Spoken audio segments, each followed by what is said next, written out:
Why do queer faith communities reinterpret religious texts? Imagine trying to fit a square peg into a round hole.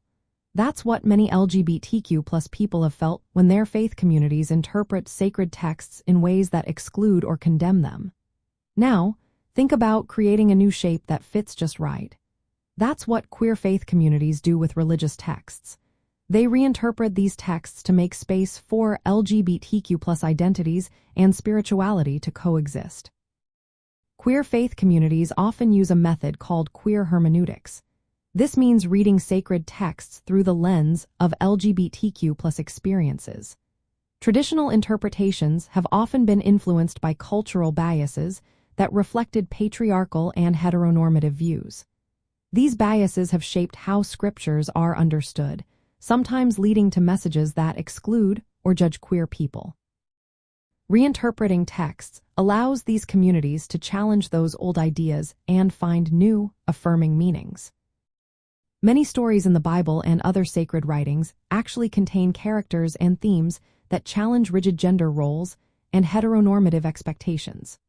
For example, stories of deep love between same-sex partners or individuals who break gender norms are often overlooked. Some passages that have been used to condemn queer identities were written in contexts that addressed issues like exploitation or idolatry, not loving, consensual relationships. Queer faith communities highlight these facts to show that the texts can be understood differently.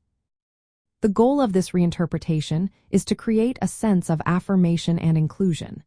It helps LGBTQ plus people see themselves as full members of their faith communities without denying who they are. It also pushes religious institutions to become more welcoming and supportive.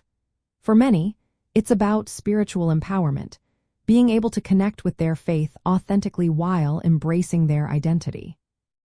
Building inclusive communities often involves creating worship services that celebrate queer identities, developing liturgies that reflected LGBTQ plus experiences, and opening spaces for dialogue and advocacy. Some communities reinterpret doctrines about God and Jesus to move beyond traditional gender roles, making their faith more accessible and affirming.